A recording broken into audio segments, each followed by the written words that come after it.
Who hurt my daughter? Marcus Reeves's voice exploded through the classroom door like thunder. Inside, 8-year-old Lily stood frozen at the whiteboard, tears streaming down her face, while her teacher leaned over her finger, jabbing the air inches from the child's nose. You're worthless. Stupid. Your dead mother would be ashamed. The words hit Marcus like bullets. His little girl trembling, broken, too terrified to even look up. 3 months of nightmares. 3 months of silence. Now he understood why. Marcus kicked open that door, and the teacher's face went white. Within hours, 200 Hell's Angels would surround this school. Subscribe now and comment your city below. Marcus Reeves woke up at 5:47 a.m. to a sound that shattered his heart. His 8-year-old daughter Lily was crying in her sleep again. 3rd time this week. 4th time if he counted Sunday night, when she'd screamed so loud the neighbors had knocked on the door to make sure everything was okay. He pushed back his blankets and walked down the narrow hallway of their small apartment, his bare feet silent on the worn carpet. The door to Lily's room was open a crack, the way she liked it now. She used to sleep with it closed, used to feel safe in the dark. That was before. Marcus stood in the doorway, watching his daughter twist in her sheets, her small hands gripping her stuffed horse so tight her knuckles had gone white. She was whimpering something he couldn't quite make out. Then he heard it. I'm sorry. I'm sorry. I'm trying. Please don't. His chest tightened like someone had wrapped a steel cable around his ribs and started pulling. He crossed to her bed and sat down gently, putting his large, calloused hand on her back. Lily. Hey, baby girl. Daddy's here. Wake up, sweetheart.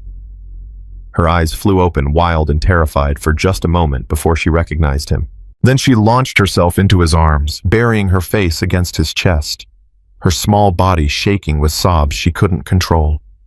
Daddy, Daddy, I don't want to go. Please don't make me go. Marcus held her tight, feeling her heart hammering against his chest like a trapped bird. Go where, baby? What are you talking about? School. The word came out broken, barely a whisper. Please, Daddy, I'll be good. I'll do anything. Just don't make me go to school today. Marcus closed his eyes and pressed his lips to the top of her head, breathing in the smell of her strawberry shampoo, fighting to keep his voice steady when everything inside him wanted to roar. Lily, look at me. She pulled back just enough to meet his eyes. Her face was red and blotchy, tears still streaming down her cheeks. This was his daughter. His brave, beautiful, creative little girl who used to bounce out of bed every morning excited about whatever adventure the day would bring. What happened to her? Baby, you have to talk to me. Something's wrong. Something's been wrong for months. I need you to tell me what's going on. Lily's lower lip trembled. She looked down at her stuffed horse, her fingers working nervously at its mane. I can't. Why not? Because. Her voice dropped so low he had to lean in to hear her. Because she said no one would believe me. She said if I told anyone, it would just make everything worse. The steel cable around Marcus's ribs tightened another notch. Who said that, Lily? Who told you that? Silence. Lily. Mrs. Crawford. The name came out like a confession, like something dirty she'd been carrying for too long. She says I'm stupid, Daddy. She says I'm the worst student she's ever had in 20 years. She says my drawings are garbage, and I should be embarrassed to show them to anyone. Marcus felt something shift inside him. Something cold and dangerous that he hadn't felt since his days in the Marines. What else does she say, baby? Lily's shoulders hunched inward, making herself smaller. That gesture. He'd been seeing it for months without understanding what it meant. Now he understood perfectly. She says Mommy would be ashamed of me. She says it's no wonder Mommy left, because who would want a daughter as stupid as me? The words hit Marcus like a physical blow. His wife Sarah had died of cancer when Lily was 3. She hadn't left. She'd been taken. And the thought of some teacher using Sarah's death to torture his daughter made something inside him go very, very quiet. The kind of quiet that came before a storm. Lily. His voice was calm now. Too calm. Has Mrs. Crawford ever touched you? Has she ever hit you or grabbed you? Lily nodded slowly, and Marcus felt the last thread of his self-control start to fray. She grabs my arm when she's mad. She squeezes really hard. And one time she pushed me into my desk when I got an answer wrong. She said it was an accident, but it wasn't. I saw her smile after. Marcus closed his eyes, took a breath, then another. How long has this been going on? Since October.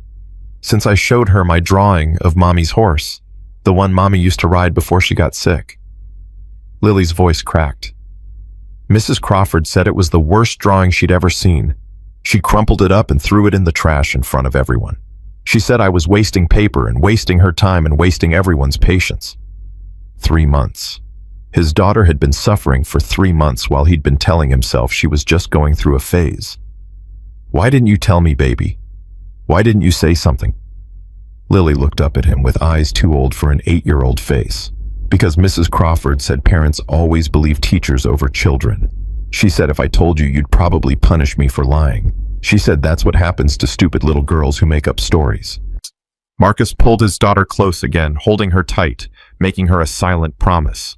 Today, everything changes. Today, I find out the truth. And God help anyone who's been hurting my little girl. 2 hours later, Marcus stood at the kitchen counter watching Lily push Cheerios around her bowl without eating any of them. She was dressed for school in her favorite purple sweater, the one Sarah had picked out right before she got too sick to go shopping. Her backpack sat by the door packed and ready, looking like it weighed 1,000 pounds. Lily, eat your breakfast. I'm not hungry. You need to eat something, baby. She looked up at him with those big brown eyes. Sarah's eyes, and he saw the exact moment she decided to try one more time. Daddy, please. Please don't make me go. I'll do extra chores. I'll clean the whole apartment. I'll do anything. Just please don't make me go to school. Marcus set down his coffee cup and walked around the counter to kneel in front of his daughter's chair. He took her small hands in his rough ones. Lily, I need you to listen to me very carefully. You're going to school today, but I'm going to come visit you later. I'm going to bring those red velvet cupcakes you love from the bakery on Main Street, the ones with the cream cheese frosting. Lily's eyes went wide. You're coming to school. I'm coming to school, and I'm going to see for myself what's going on in that classroom.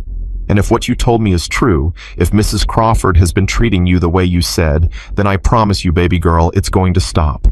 Today, I'm going to make it stop. But what if she finds out I told you?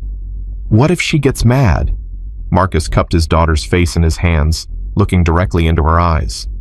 Then she can get mad at me. I'm a lot harder to push around than an 8-year-old. And Lily, I need you to remember something. You're not stupid. You are the smartest, most creative, most beautiful little girl in the whole world.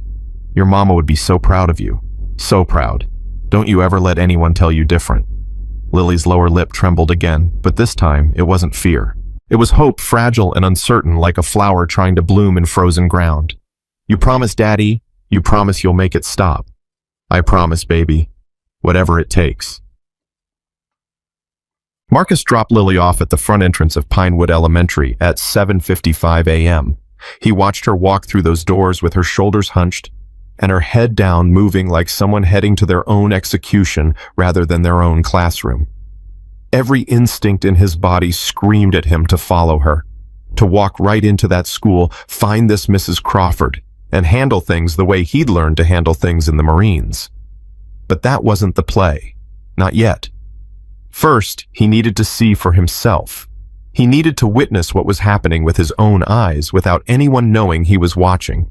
Because if he went in there making accusations and Mrs. Crawford denied everything, it would be his word against hers. And Lily was right about one thing. Schools almost always believed teachers over parents, especially parents who looked like Marcus. He pulled out his phone and texted his foreman at the shop. Taking a personal day. Family emergency. The response came back 30 seconds later. Everything okay, Stone? That was his road name in the club, short for Stone Cold. A nickname he'd earned during his first year as a prospect when he'd faced down 3 rival bikers without flinching. It fit him. When it mattered, Marcus Reeves didn't break. It will be, he typed back. I'll handle it. He drove back to his apartment, changed into a clean flannel shirt that didn't have any club patches, and waited. Watched the clock, counted the minutes. At 1:30 p.m., he picked up the box of cupcakes from the bakery.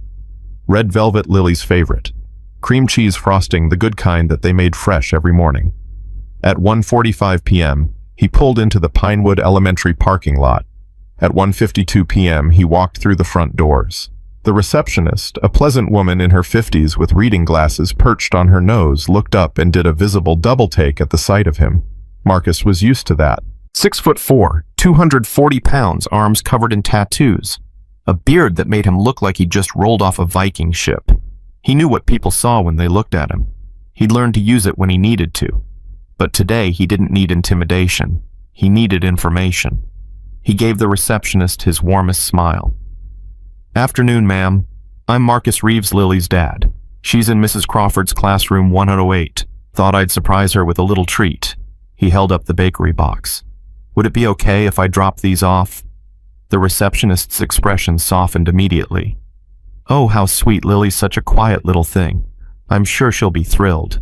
Down the hall, turn left. Room 108 is the third door on the right." "Thank you, ma'am. Much obliged." Marcus headed down the corridor, his work boots making soft sounds on the polished floor. Bright colors everywhere. Student artwork, alphabet letters, everything designed to make children feel safe and welcome. His daughter didn't feel safe here. His daughter had nightmares about this place. The hallway was quiet. Most classes were in session, doors closed. From one room, he heard children reciting multiplication tables. From another, a teacher reading aloud, her voice warm and engaging. Then he reached room 108. The door was closed, but there was a rectangular window at eye level. Marcus approached slowly, staying to the side, not wanting anyone inside to see him yet. He heard the voice before he saw the classroom. High, sharp, dripping with contempt. "I asked you a simple question, Lily. A 5-year-old could answer this question. What is wrong with you?" Marcus moved to the window and looked inside. 20 children sat at desks arranged in neat rows. At the front of the room, standing at the whiteboard, was a woman in her 50s, wearing a gray cardigan and sensible shoes. Her hair was pulled back tight, her posture rigid, her face twisted into an expression of pure disgust. And in front of her, standing at the whiteboard with a piece of chalk trembling in her hand, was Lily. His daughter's back was to him, but he could see everything he needed to see. Her shoulders hunched inward, her head bowed, her whole body shaking with the effort of not crying. Mrs. Crawford took a step closer, looming over the child. "Look at what you wrote. Look at it. Does that look like a correct answer to you? Does it?" No, ma'am." Lily's voice was barely audible. "Then why did you write it? Are you stupid, or are you just not trying? Which one is it?" I don't know. I'm sorry. I'll try harder." "You'll try harder. That's what you always say. But you never actually do it. Do you? You just keep making the same mistakes over and over because you don't care, because you're lazy, because you're stupid." Marcus's hands clenched into fists. The bakery box crumpled under the pressure. He watched as Mrs. Crawford grabbed the eraser and aggressively wiped away Lily's answer, then threw the eraser down on the chalk ledge so hard it bounced. "Start over, and this time try using whatever tiny brain you have in that empty head of yours." Lily's hand shook so badly she could barely hold the chalk. She started writing slowly, carefully, clearly terrified of making another mistake. She got halfway through the problem when Mrs. Crawford let out a harsh laugh. "Wrong! Again, how is this possible? How can one child be this incompetent?" She turned to the rest of the class, gesturing at Lily like she was a specimen in a museum. "Do you see this, everyone? This is what happens when you don't pay attention. This is what happens when you waste my time and everyone else's time. Lily here is a perfect example of what not to do." Marcus saw the other children's reactions. Some looked down at their desks, refusing to watch. Others sat frozen, their faces pale with fear. A boy in the front row had his hands pressed over his ears.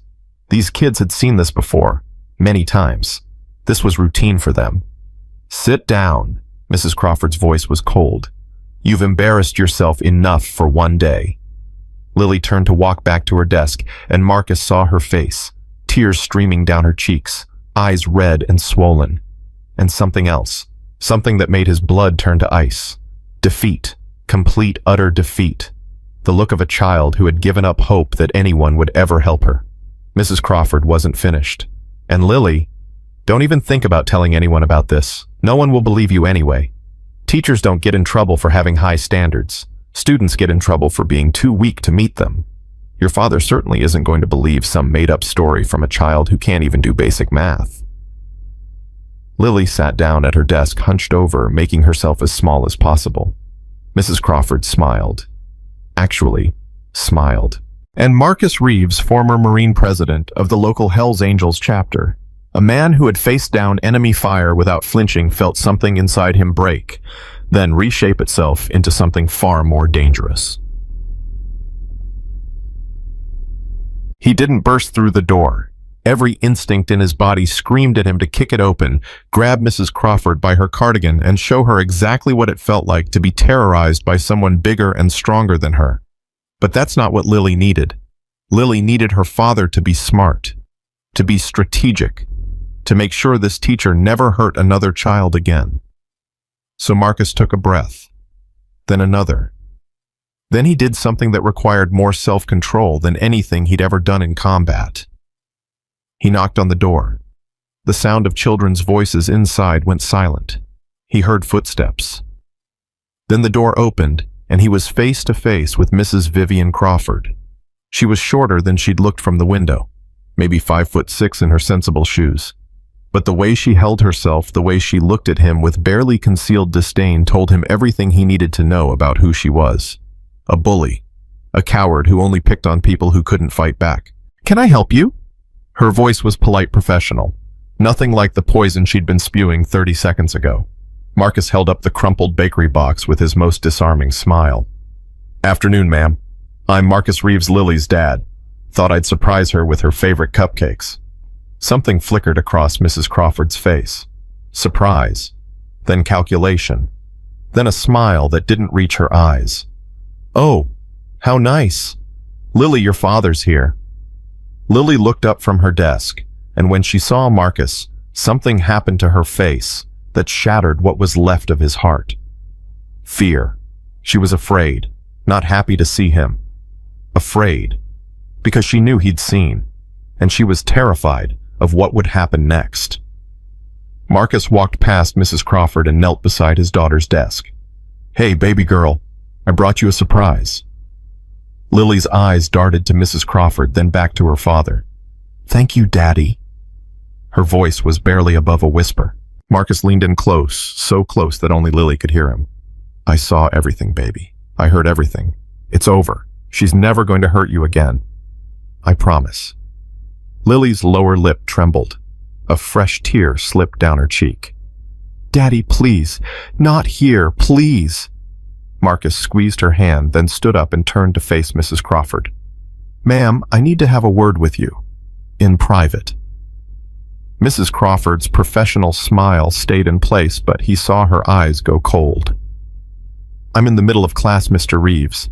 Perhaps we could schedule a conference for later this week. It can't wait." "Excuse me." Marcus took a step closer. He didn't raise his voice. He didn't make any threatening gestures.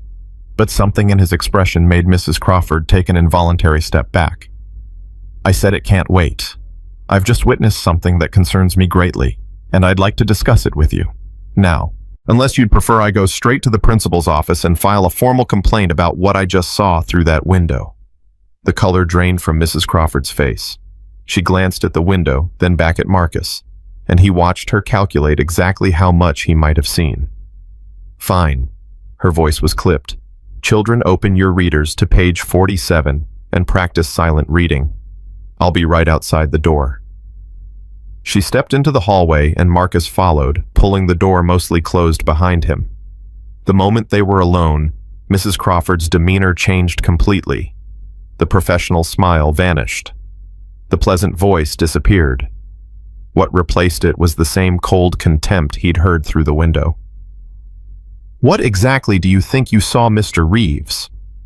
"I saw you verbally abusing my daughter. I saw you calling her stupid in front of her entire class. I saw you humiliating her and threatening her not to tell anyone." "That's ridiculous. I was simply correcting a mistake she made on the whiteboard.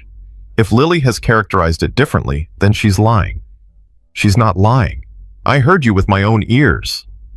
You heard me applying appropriate disciplinary standards to a struggling student.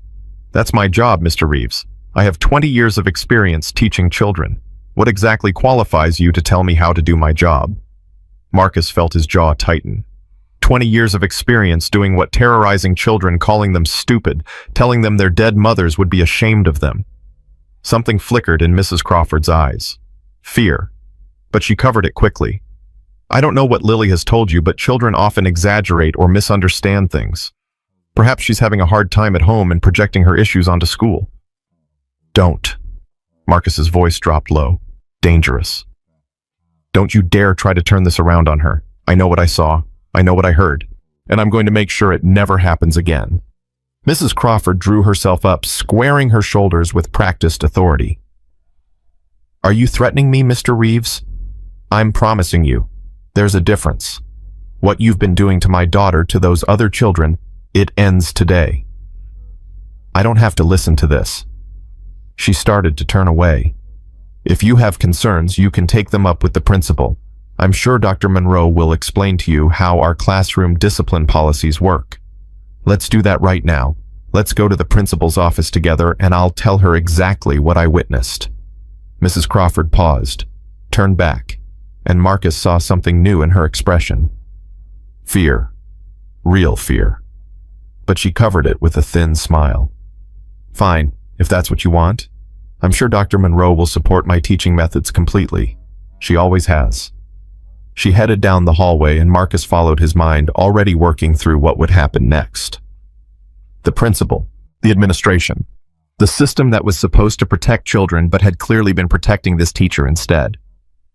He'd seen this kind of thing before. Institutions closing ranks, officials dismissing concerns, vulnerable people getting crushed because it was easier to ignore problems than to solve them. But Marcus Reeves hadn't survived 12 years in the Marines and 15 years in the Hells Angels by accepting things the way they were.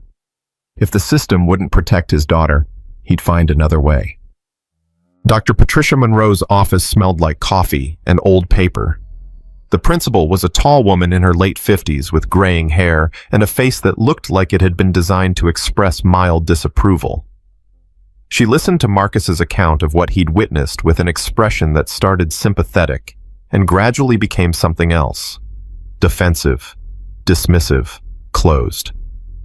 Mr. Reeves, I understand you're concerned about your daughter, but Mrs. Crawford has been teaching at this school for 20 years. She has an exemplary record. Her methods may seem strict to some parents, but her students consistently perform above district standards on standardized tests. I'm not talking about strict methods, I'm talking about abuse. She called my daughter stupid. She told her that her dead mother would be ashamed of her. She threatened her not to tell anyone. Dr. Monroe glanced at Mrs. Crawford, who stood against the wall with her arms crossed, looking like a victim rather than a perpetrator. Mrs. Crawford, would you like to respond? I never said any of those things. Her voice was calm, reasonable. I corrected Lily's work on the whiteboard and asked her to try again. I may have expressed frustration, but I certainly never used the language Mr. Reeves is describing. She's lying. Mr. Reeves. Dr. Monroe held up a hand. I understand you're upset, but accusations of this nature are very serious. Do you have any evidence other than what you claim to have seen through a window from several feet away? I know what I heard. With all due respect, you heard something through a closed door from the hallway. You may have misunderstood the context.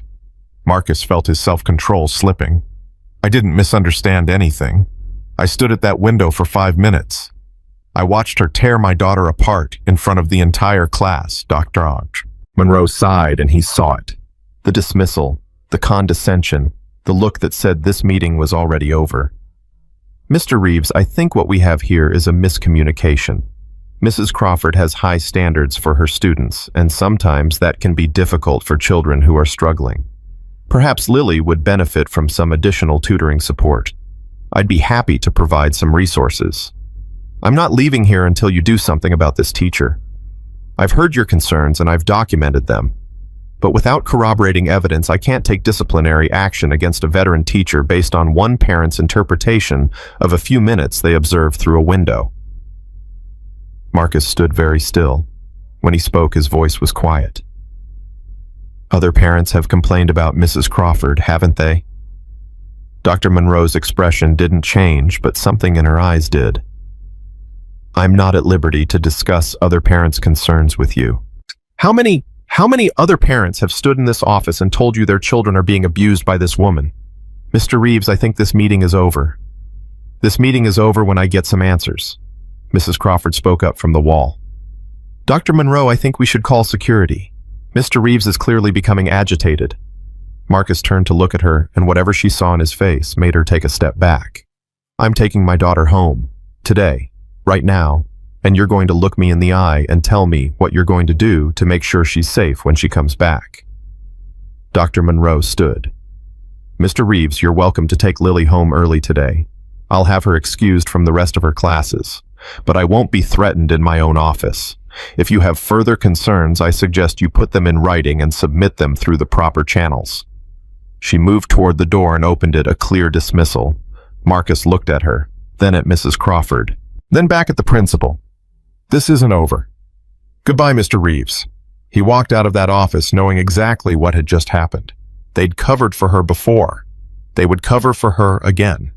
The complaints, the concerns, the children who'd been broken down in that classroom, none of it mattered because protecting the institution was more important than protecting the kids. But Marcus Reeves wasn't most parents. He had resources they hadn't counted on. He had brothers. Marcus collected Lily from her classroom without looking at Mrs. Crawford. He took his daughter's hand, grabbed her backpack, and walked out of Pinewood Elementary School at 3:17 p.m. Lily didn't say anything until they were in his truck, buckled in, pulling out of the parking lot. Daddy, what happened? You talked to Mrs. Crawford and Dr. Monroe. Are they going to do something? Marcus gripped the steering wheel, staring straight ahead. No, baby. They're not. Lily's face crumpled. I told you no one would believe me. I believe you, Lily, and I'm going to make this right, but not the way they expect. He pulled out his phone and made a call. It rang twice before a familiar voice answered. Stone, what's up, brother? Ghost, I need the club. Someone hurt my daughter and the school is covering it up. I need my brothers to stand with me. There was a moment of silence on the other end. Then Vincent Ghost, Delgado, president of the Tennessee chapter of the Hells Angels, said 5 words that changed everything. Say no more. We ride. Ghost hung up the phone and stood motionless for exactly 3 seconds. In those 3 seconds, his mind processed everything Stone had said, everything Stone hadn't said, and everything that needed to happen next. Then he moved. His first call went to Tommy Bulldog Martinez, Sergeant-at-Arms, the man responsible for mobilizing the club when situations required immediate action. Bulldog answered on the first ring. Ghost, what's happening? Stone's daughter. Teacher's been abusing her. School's covering it up. We're rolling to Pinewood Elementary. Full turnout. This isn't a request. Bulldog didn't ask for details, didn't need them. The code was simple and absolute. You don't touch families. You don't hurt children. When a brother calls for support, you show up. How long do we have? 45 minutes. Get everyone moving. Say no more, brother. I'll have 50 bikes there in 30. The line went dead, and Bulldog was already dialing his next call before he'd taken his next breath. The message spread through the brotherhood like fire through dry grass. Text messages went out in group chats. Phone calls interrupted dinners, work shifts, afternoon naps. The language was simple, direct, impossible to misunderstand. Stone's daughter, school situation, Pinewood Elementary, 45 minutes, full turnout. The responses came back instantly. On my way. Rolling now. Be there in 20. Don't start without me. Across the city, men dropped what they were doing without hesitation. Bobby Wrench Santiago was elbow deep in a transmission rebuild when his phone buzzed. He read the message, wiped his hands on a rag, and called out to his assistant. Close up early, family emergency. His assistant, a young kid who'd been working at the shop for 2 years, looked up with concern. "Everything okay, boss?" "It will be." Wrench was already pulling off his coveralls, reaching for his jacket. "Lock up when you're done. I don't know when I'll be back." 3 minutes later, his Harley roared to life, joining the growing stream of motorcycles converging on the east side of town. Daniel Doc Freeman was at the hospital halfway through his shift in the pediatric ward when the message came through. He read it twice, then walked directly to his supervisor's office. "Family emergency. I need to leave." His supervisor, a woman who'd worked with Doc long enough to know he never asked for anything unless it mattered, looked up from her computer. "We're short-staffed today, Daniel. Can it wait?" "No." Something in his voice made her stop arguing. "It really can't." She studied his face for a moment, then nodded. "Go. I'll cover your patients." Doc was in the parking lot 3 minutes later, changing out of his scrubs, pulling on his riding gear. He'd treated too many broken children in his career. Kids who'd been hurt by the people who were supposed to protect them. Kids whose eyes had that same hollow look he'd seen in too many faces. Not this time. Not Stone's daughter. His bike joined the convoy heading toward Pinewood Elementary. At a construction site downtown, Raymond Hammer Cruz got the message and immediately climbed down from the scaffolding where he'd been working. His foreman saw him heading for the exit. "Cruz, where the hell you going? We got 3 more hours on this job." Raymond turned, and the look on his face was enough to stop the foreman mid-sentence. "Club business." The foreman, who'd seen that look before, knew better than to argue. "Be safe, brother." Raymond nodded once, then disappeared through the gate. In a quiet suburban neighborhood, Michael Preacher Williams was in his home office preparing Sunday's sermon when his phone rang. He listened to Ghost's voice explain the situation and felt something ancient and righteous rise in his chest. Before he'd found God, before he'd become a minister, Michael Williams had been a different kind of man. The kind who solved problems with his fists. The kind who'd spent time in places he didn't talk about anymore. But some things transcended the peaceful life he'd built. Some things demanded action. "I'll be there in 15, he said. He went to his bedroom, opened the closet, and pulled out the leather vest he hadn't worn in 3 years. His wife appeared in the doorway, watching him with knowing eyes. "Michael, a brother's daughter, teacher's been hurting her, school won't do anything." His wife nodded slowly. She'd known who he was when she married him. She'd known what he was capable of, and she'd known that some battles were worth fighting. "Go," she said. "Do what needs to be done." He kissed her forehead, walked to the garage, and fired up the Road King that had been sitting under a cover since his ordination. Some calls you don't ignore. Some fights you don't walk away from. Across the city, the same scene repeated itself dozens of times. Men leaving jobs, leaving homes, leaving whatever they'd been doing because a brother needed them, because a child had been hurt, because the code demanded it. This wasn't about violence. Every man who got that message understood that implicitly. This wasn't a show of force meant to intimidate or threaten. This was about presence, about solidarity, about making it impossible for a school administration to dismiss one father's concerns the way they dismissed so many others before. When one parent complains, they're labeled difficult, overprotective, troublemaker. When 200 bikers stand in solidarity, refusing to leave until someone answers for what's been done to children in their care, that's a different conversation entirely. Meanwhile, Marcus was driving Lily back to their apartment, his mind working through what would happen next. His phone sat in the cup holder, silent now, but he knew what was being set in motion across the city. "Daddy." Lily's voice was small, uncertain. "Who were you talking to on the phone?" "My friend Ghost. You remember him, right? He came to your birthday party last year." Lily nodded. "The man with the silver hair. He gave me the stuffed unicorn.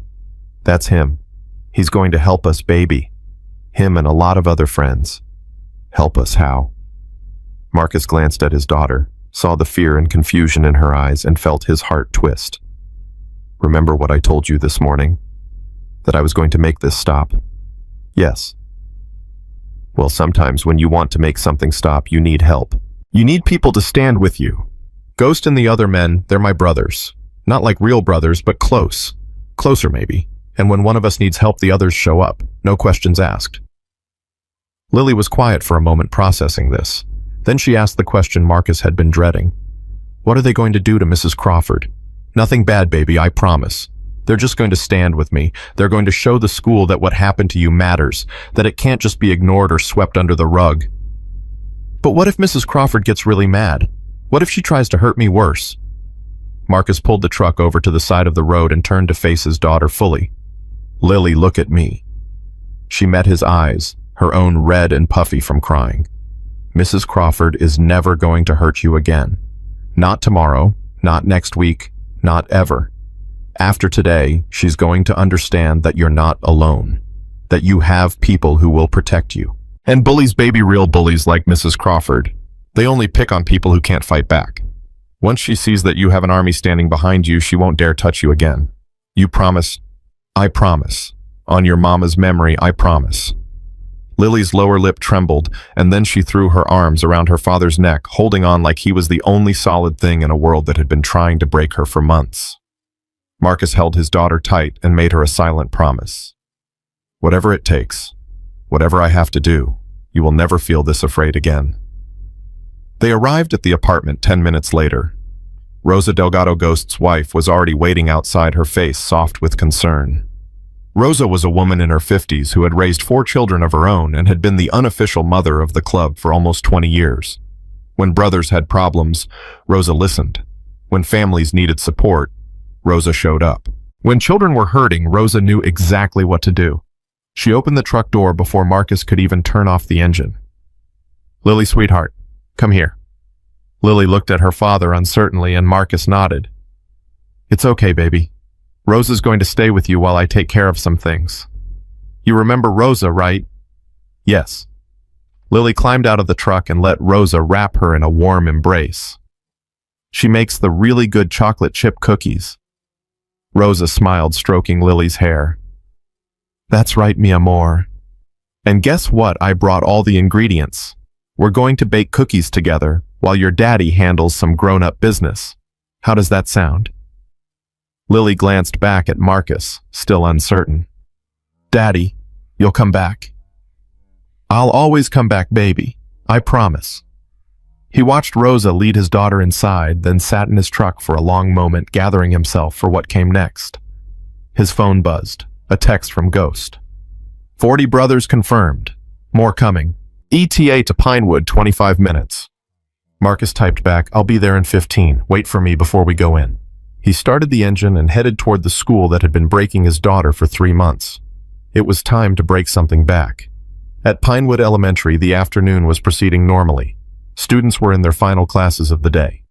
Teachers were watching the clock, counting down the minutes until dismissal. Mrs. Vivian Crawford was at her desk grading papers with the same rigid efficiency she brought to everything she did. The confrontation with Marcus Reeves had rattled her, but she'd convinced herself it didn't matter. Parents complained all the time. They always backed down eventually. Dr. Monroe had her back, just like she always did. This would blow over just like everything else had blown over. She had no idea what was heading her way. At 3:45 p.m., the first motorcycle pulled into the Pinewood Elementary parking lot, a black Road King with chrome pipes that gleamed in the late afternoon sun. The rider killed the engine, dismounted, and stood with his arms crossed, facing the building. Ghost had arrived. 2 minutes later, another bike appeared, then another.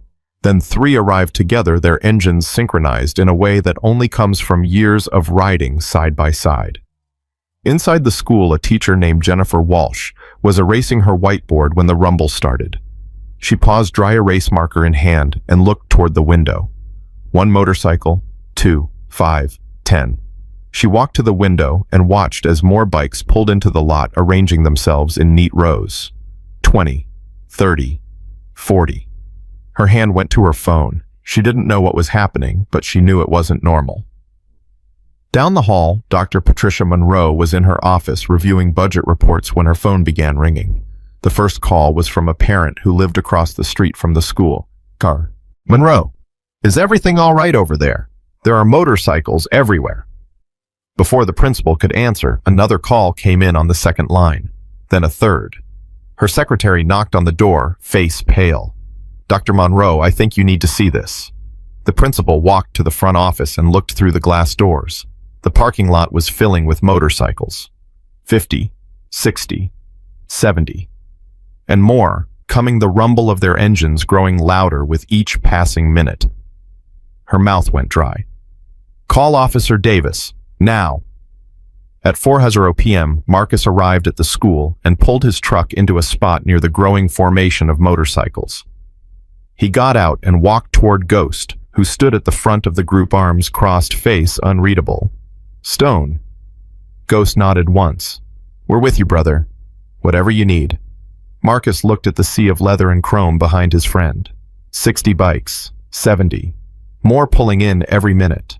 "I need them to understand that this isn't going away. That they can't just dismiss this and hope it disappears. That what they did to my daughter matters. Then that's what we'll show them." The engines kept coming. 80 bikes, 90. Students in classrooms that faced the parking lot pressed their faces to windows, eyes wide with amazement. Some of the younger children pointed excitedly at the motorcycles, thrilled by the spectacle. The older students were quieter. They sensed that this wasn't just about cool bikes. This meant something. By 4:15, there were over 100 motorcycles in the parking lot, and the sound of more approaching echoed through the neighborhood. Inside her classroom, Mrs. Crawford heard the rumble and went to her window. What she saw made the color drain from her face. Row after row of motorcycles. Men in leather vests standing beside them, arms crossed, faces hard. And at the front of the group, unmistakable even from this distance, stood Marcus Reeves. For the first time in 20 years, Vivian Crawford felt a cold knot of fear form in her stomach. She grabbed her phone and called the office. "Get me Dr. Monroe. Now." Officer Ray Davis, the school resource officer, emerged from the building and approached the group of bikers carefully. He was a veteran cop with 20 years on the force, and he knew how to read situations. This wasn't a threat. These men weren't here to cause trouble. This was a statement. He found Marcus at the front of the group. "Mr. Reeves, I heard you were in earlier today. Want to tell me what's going on?" Marcus's voice was calm, steady, and absolutely firm. "My daughter was abused by her teacher, Officer Davis. I witnessed it personally. The administration tried to dismiss it as a miscommunication. We're here to make sure that doesn't happen." Davis looked at the sea of motorcycles. 120 now. More arriving every minute. "You planning any violence, property damage?" "No, sir, we're just standing here waiting for someone to take responsibility for what's been happening to children in this school." Davis nodded, slowly processing the situation. "I'm going to need you to stay peaceful and let the school handle their business." "That's exactly what we're doing, officer. We're just making sure they actually handle it this time." By 4:30, the parking lot held over 150 motorcycles. The sound of engines had become a constant rumble that echoed off the school building and rolled through the surrounding neighborhood. Residents came to their porches to see what was happening. Cars slowed as they passed. The local news station had already received 3 calls about the gathering. Inside the school, Dr. Monroe stood in the front office, phone pressed to her ear, watching the crowd grow. "Yes, I understand. Yes, I'm aware of the situation. No, there hasn't been any violence. They're just standing there." She hung up and turned to her secretary. "Call the district office, let them know what's happening. And find Mrs. Crawford. I need to speak with her immediately."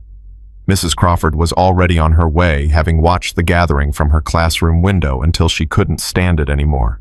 She burst into the office, her usual composure cracked. "What is happening? Why are there bikers in our parking lot?"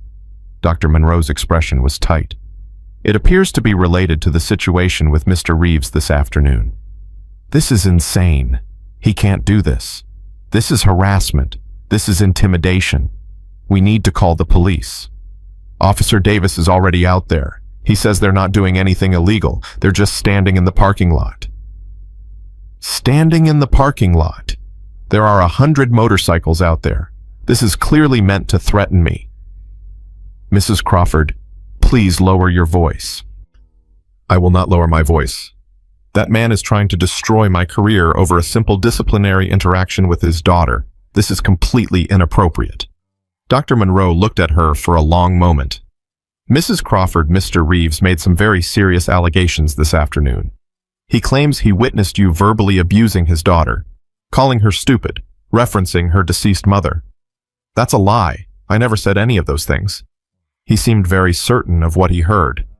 I don't care how certain he seemed. He's wrong. Or he's lying. I've been teaching for 20 years, Patricia. 20 years without a single disciplinary action on my record.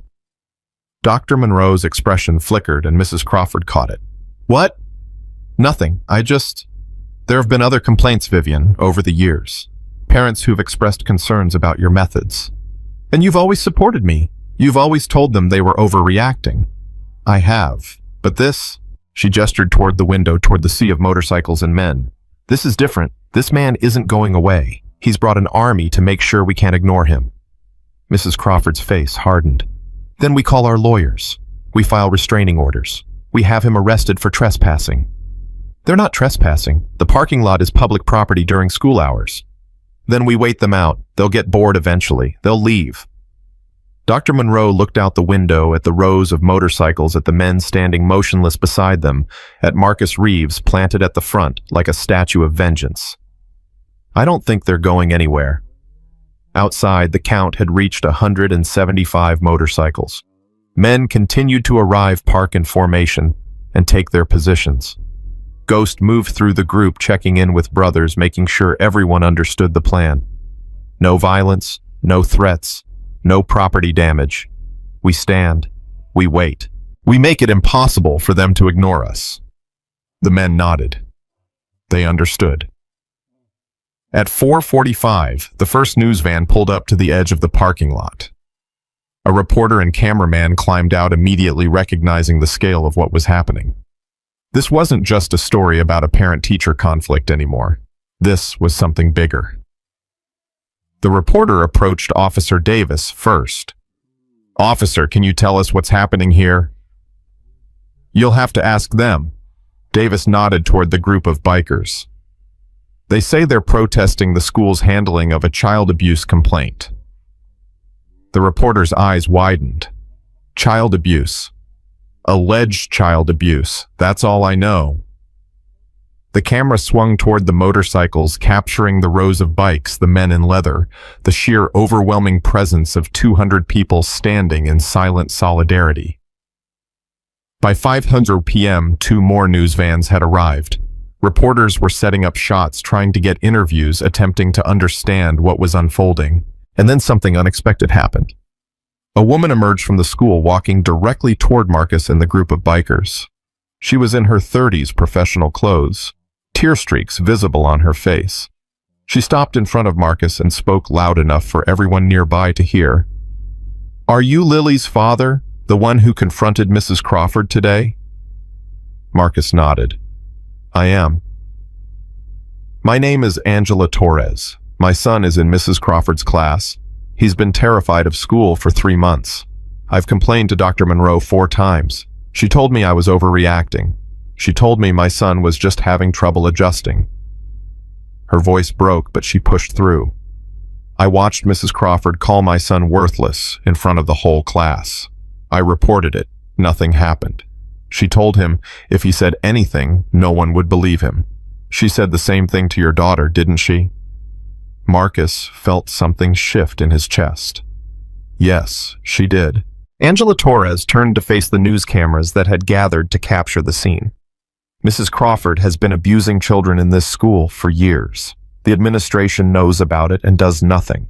We've complained, we've begged, we've pleaded, and they've told us we're wrong. They've told us our children are liars. They've protected that woman while our kids suffer. She turned back to Marcus, her eyes fierce with a mother's righteous anger. Thank you. Thank you for not backing down. Thank you for bringing people who will stand with you. Because the rest of us were too scared to do what you're doing. Behind her, other parents began emerging from the school. Not to complain about the bikers. Not to demand they leave. To add their voices to the chorus. One by one they came forward, sharing their stories, naming their children, describing what Mrs. Crawford had done to them and how the school had dismissed their concerns. David Chen, whose daughter had nightmares every night. Sarah Martinez, whose son had started wetting the bed again. Robert Williams, who'd pulled his daughter out mid-year because the school refused to act. The news cameras captured it all. The testimony, the tears, the rage of parents who had been silenced for too long. And behind them, 200 motorcycles stood in silent witness to everything the school had tried to bury. The sun was beginning to set, painting the sky in shades of orange and red. The crowd had grown to include not just bikers, but parents, neighbors, concerned citizens who had heard what was happening and come to see for themselves. Inside her office, Dr. Monroe watched the scene unfold through her window phone pressed to her ear, listening to the district superintendent's increasingly panicked voice. "This is a disaster. This is an absolute disaster. Why wasn't I informed about these complaints earlier? I handled them according to protocol." The parents were satisfied with our responses. They clearly weren't satisfied, Patricia. There are 200 bikers in your parking lot and 3 news crews broadcasting live. This is going to be on every channel tonight. What exactly am I supposed to tell the school board? Dr. Monroe had no answer. In her classroom, Mrs. Crawford sat alone in the gathering darkness, watching the news vans and the motorcycles and the parents who had finally found the courage to speak. 20 years. 20 years of being untouchable. 20 years of doing whatever she wanted to children who were too scared to fight back. And now, because of one father who refused to look away, it was all coming apart. She picked up her phone and called her union representative. "I need a lawyer. I need one right now." Outside, Marcus stood at the front of the formation, watching the parents share their stories with the news cameras, watching the crowd grow, watching the school administration realize they couldn't make this disappear. Ghost appeared at his shoulder. "You did good, brother. You started something here." Marcus shook his head. "I didn't start anything. I just refused to let them finish what they started. These parents, these kids, they've been fighting this battle alone for years. All I did was show them they don't have to fight alone anymore." Ghost nodded, looking out at the sea of motorcycles and the crowd of supporters. 200 brothers showed up for you today, Stone. 200 men dropped everything because your daughter needed help. You know what that means. It means I'm grateful. It means you're family, and family doesn't let family fight alone, ever.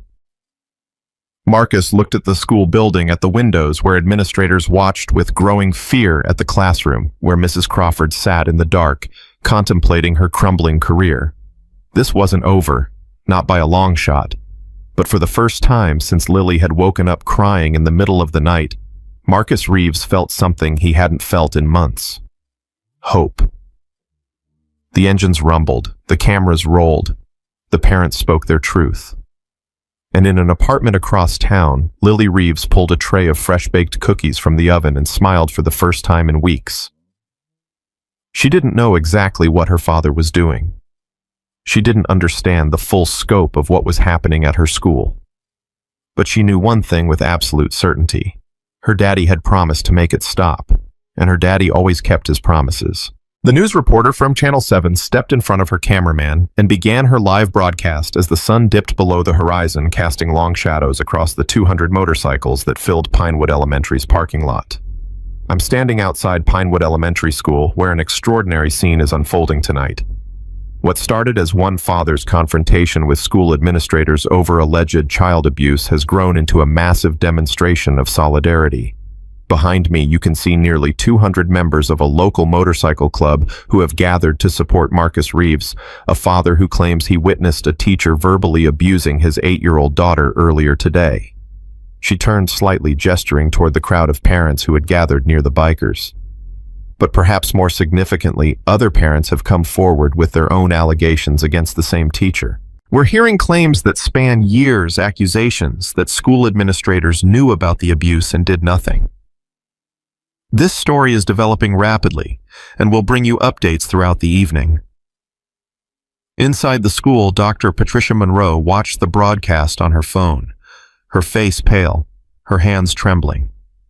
The district superintendent had called 3 times in the last hour, the school board president twice. A lawyer from the district's legal team was on his way, Everything she'd spent 23 years building was crumbling in real time. Her secretary knocked on the door. "Dr. Monroe, there are more parents arriving. They're asking to speak to you. Tell them I'm unavailable. They're saying they won't leave until you come out." Monroe closed her eyes and took a breath. When she opened them, she saw Mrs. Crawford standing in her doorway, looking nothing like the confident, commanding teacher she'd been that morning. "Patricia, you have to do something. You have to make this stop." "What exactly would you like me to do, Vivian?" "There are news cameras out there. There are 200 bikers who aren't leaving. There are parents sharing stories that I apparently should have listened to years ago." "Those stories are lies. Those parents are exaggerating. I've never abused any child." "Then why are there so many of them? Why are they all saying the same things?" Mrs. Crawford's face hardened. "Because parents talk. They conspire. They feed off each other's hysteria. One person makes an accusation and suddenly everyone remembers things that never happened. Vivian Marcus Reeves says he watched you through the window. He says he heard you call his daughter stupid. He says you referenced her deceased mother. He's lying. Why would he lie? What possible reason would he have to fabricate something like this and then bring 200 people to back him up? Because he's a biker, a criminal. He's probably done this before. Intimidation is what these people do." Dr. Monroe stared at her for a long moment. "I've known you for 15 years, Vivian. I've defended you against every complaint that's ever crossed my desk. I've told parents they were overreacting. I've protected your career over and over again." "As you should have. I'm an excellent teacher." "Then why do I suddenly feel like I've been protecting the wrong person?" Mrs. Crawford's expression flickered. Surprise, then anger, then something that looked almost like fear. "You're going to throw me under the bus. After everything I've done for this school, you're going to sacrifice me to appease a mob." "I'm going to do what I should have done years ago. I'm going to listen to the parents. I'm going to investigate their claims properly. And if what they're saying is true, Vivian, then I'm going to make sure you never step foot in a classroom again." Mrs. Crawford's face went white. "You can't do that. I have tenure. I have union protection. You can't just fire me based on accusations. Watch me." Outside, Marcus stood with Ghost and Bulldog watching the crowd continue to grow. What had started as 200 bikers had expanded to include hundreds of community members. Parents, neighbors, concerned citizens who had seen the news coverage and come to bear witness. Angela Torres approached Marcus, her eyes red from crying, but her voice steady. "More parents are coming forward. I've counted at least 12 families who have stories about Mrs. Crawford. 12 families, Mr. Reeves. 12 families who were told they were wrong, who were told their children were lying, who were made to feel crazy for trying to protect their kids." "Have they talked to the reporters?" "Some of them. Others are scared. They're worried about retaliation, worried the school will find ways to punish their children." Marcus nodded slowly. "Tell them they don't have to be scared anymore. Tell them we're not leaving until this is resolved. Tell them their voices matter and we're here to make sure those voices are heard." Angela looked at the sea of motorcycles, at the men standing silently beside them, at the crowd that had gathered in solidarity. "Why?" she asked quietly. "Why did you do all this? You could have just taken your daughter out of the school. You could have moved on." Marcus met her eyes. "Because moving on doesn't help the kids who can't move. Because ignoring the problem doesn't make it go away, it just makes it someone else's problem. Because my daughter spent 3 months being tortured by that woman while I told myself everything was fine. I failed her. I'm not going to fail her again. And I'm not going to let that teacher fail any other child either." Angela reached out and squeezed his arm. "Thank you. From all of us. Thank you." At 6:30 p.m., a black SUV pulled into the parking lot, navigating carefully through the rows of motorcycles. A man in an expensive suit climbed out, briefcase in hand, and made his way toward the school entrance.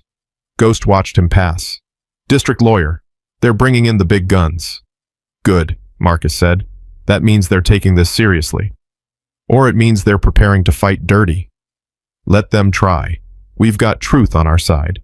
And we've got 200 witnesses who aren't going anywhere. Inside the school, the district lawyer, a man named Harrison Webb, sat down in Dr. Monroe's office and opened his briefcase. Let me be clear about the situation we're facing. We have a teacher with 20 years of tenure and no formal disciplinary actions on her record. We have one parent who claims to have witnessed abuse through a window. We have a group of other parents making accusations that have never been formally documented. And we have 200 bikers who are essentially holding our school hostage. Dr. Monroe leaned forward. Those accusations were documented, Mr. Webb. They just weren't acted upon. Excuse me. I have files, complaint forms, notes from parent conferences, going back at least 8 years. Parents have been raising concerns about Mrs. Crawford's methods for nearly a decade. I've been dismissing those concerns and telling parents they were overreacting. Webb's expression tightened. Why wasn't I informed of this before? Because I didn't think it was relevant. I thought I was protecting a good teacher from oversensitive parents. And now, Dr. Monroe looked out her window at the crowd that had gathered at the news cameras, at the faces of parents who had finally found the courage to speak. Now, I think I was protecting a predator from her victims. Webb was silent for a long moment. Then he spoke carefully. If what you're saying is true, if there's documentation showing that the district was aware of these complaints and failed to act, we're looking at massive liability. Lawsuits. Criminal charges potentially. This could bring down more than just one teacher. I know. Including you. I know that too. Webb studied her face. What do you want to do? Dr. Monroe stood and walked to the window. Outside, Marcus Reeves stood at the front of the formation, surrounded by his brothers, surrounded by parents who had finally found their voices. I want to do the right thing. For once in my career, I want to actually protect the children instead of protecting the institution. That's admirable, but it's also potentially career-ending.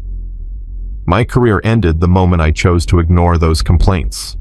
I just didn't know it yet. She turned back to face the lawyer. I want to suspend Mrs. Crawford immediately pending a full investigation. I want to bring in an independent team to interview every child who's been in her classroom over the past 5 years. I want to contact every parent who ever filed a complaint and apologize personally. And I want to stand in front of those cameras and admit that we failed. Webb's eyebrows rose. The district won't like that. The district can fire me if they want, but I'm done protecting people who hurt children. I'm done being part of the problem. Outside, the crowd stirred as the front doors of the school opened. Dr. Monroe emerged, flanked by Officer Davis, and walked directly toward Marcus and the group of bikers. The news cameras swung to capture the moment. Parents fell silent. The rumble of idling engines seemed to quiet. Dr. Monroe stopped in front of Marcus and looked him directly in the eyes. Mr. Reeves, I owe you an apology. Marcus didn't respond, just waited. Earlier today, I dismissed your concerns. I defended a teacher who didn't deserve defending. I failed your daughter, and I failed every other child who's been hurt in that classroom. She turned to face the crowd of parents who had gathered. I failed all of you. For years, you came to me with concerns, and I told you that you were wrong. I protected a teacher's career over your children's well-being.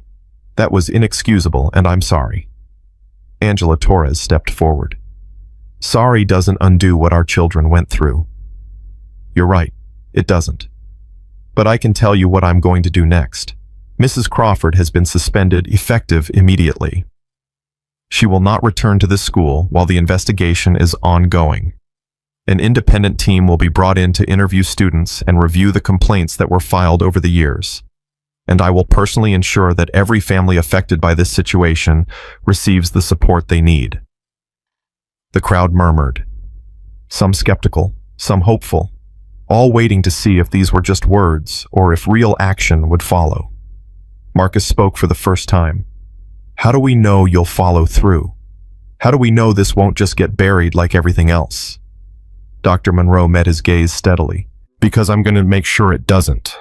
I'm going to be transparent about every step of this process. I'm going to invite parent representatives to be part of the investigation. And if the district tries to protect Mrs. Crawford or sweep this under the rug, I'll be the first one standing in front of those cameras telling the world exactly what they're doing. Why should we trust you? You've been covering for her for years. You shouldn't trust me, not yet. Trust has to be earned, and I haven't earned it. But I'm asking for the chance to try. I'm asking for the opportunity to make this right. Ghost stepped up beside Marcus, his voice carrying across the crowd. Words are easy, lady. Actions are what matter. We'll be watching. If you don't follow through, we'll be back, and next time we'll bring more than 200. Dr. Monroe nodded slowly. I understand, and I'll prove to you that I mean what I say.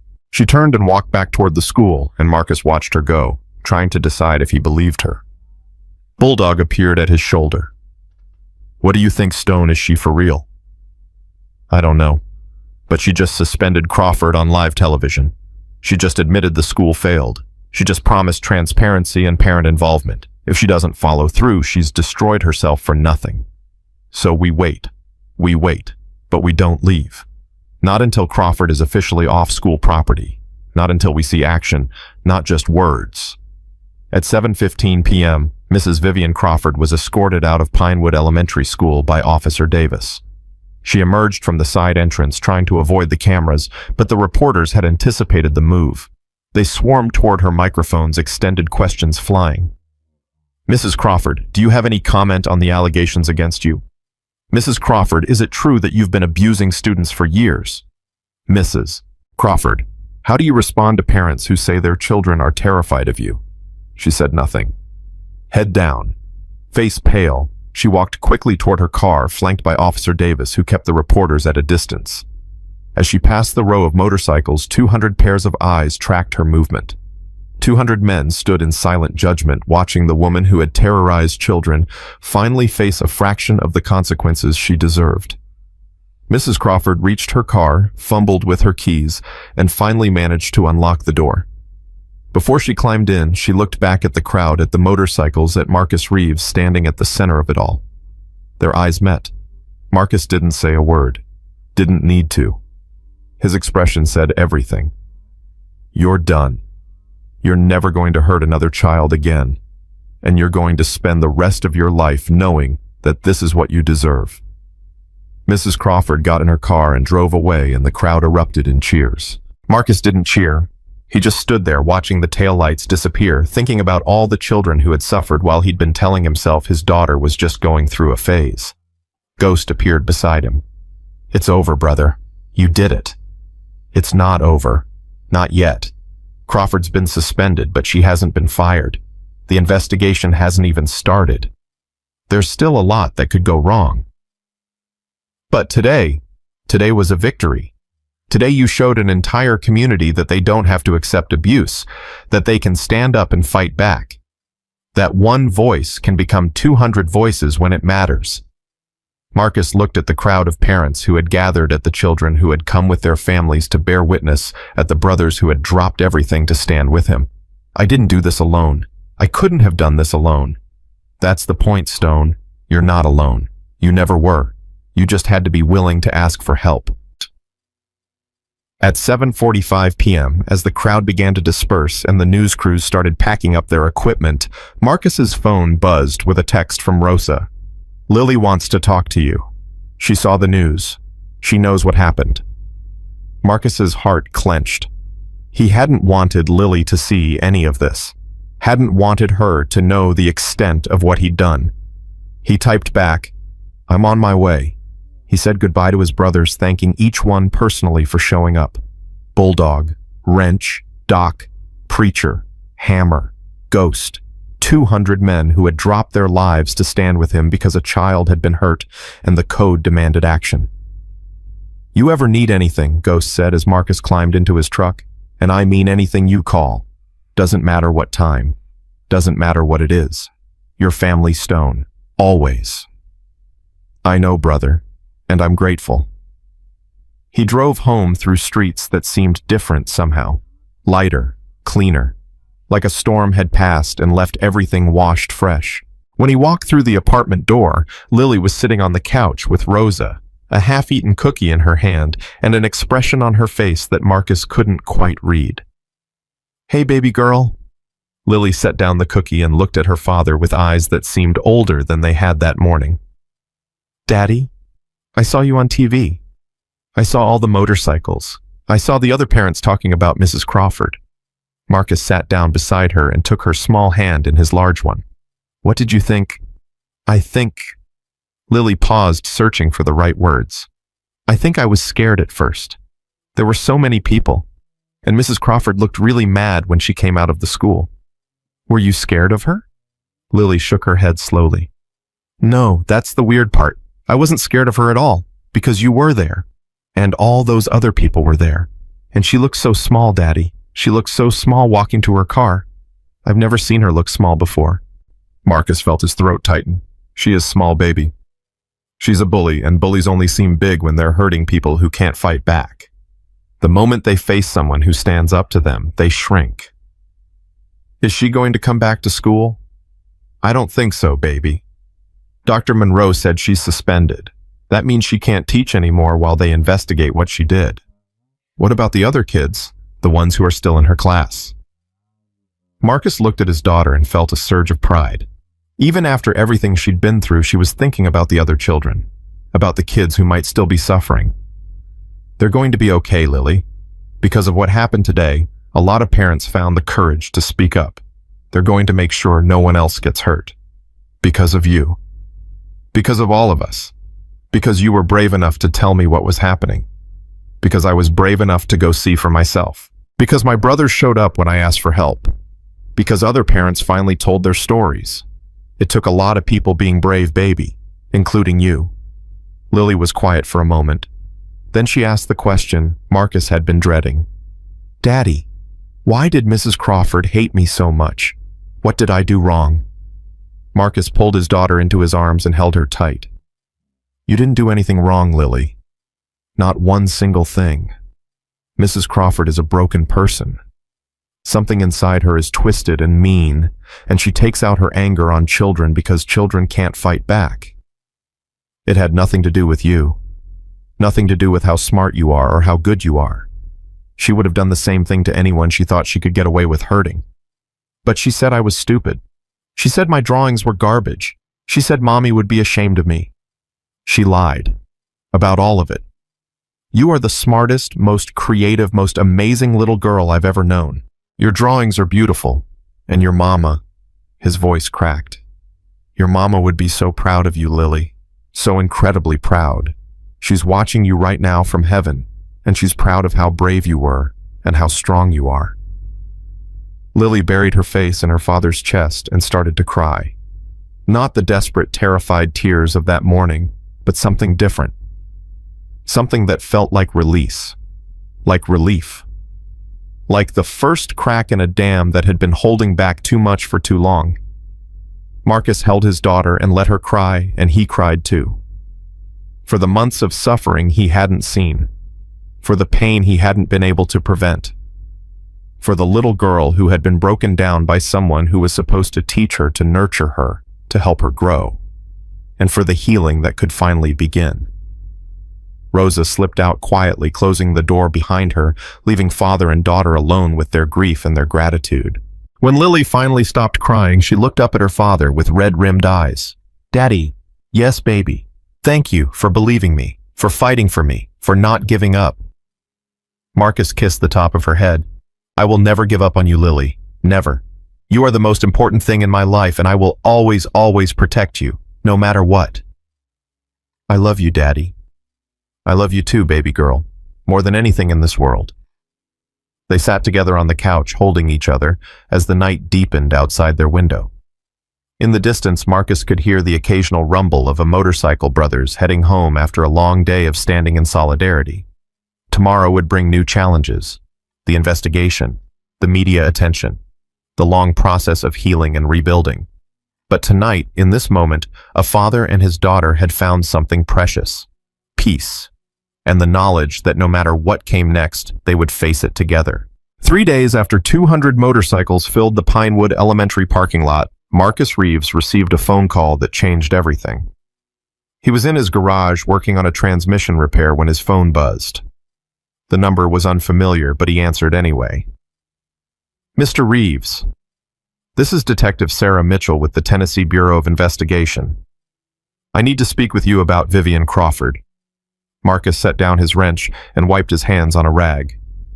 I'm listening. We've opened a criminal investigation based on the allegations that have come forward. I'd like to meet with you and your daughter to get your statements on record. Would tomorrow morning work? Criminal investigation. What kind of charges are we talking about? Child abuse, potentially multiple counts depending on what the investigation uncovers, Mr. Reeves. Based on the number of families who have come forward in the past 72 hours, this case is much larger than anyone initially realized. Marcus felt something shift in his chest. 3 days ago, he'd been fighting to get anyone to take him seriously. Now the state was involved. How many families? 23 so far, and more are calling every day. 23 families. 23 children who had suffered in that classroom while the school looked the other way. Tomorrow morning works fine, Detective. What time?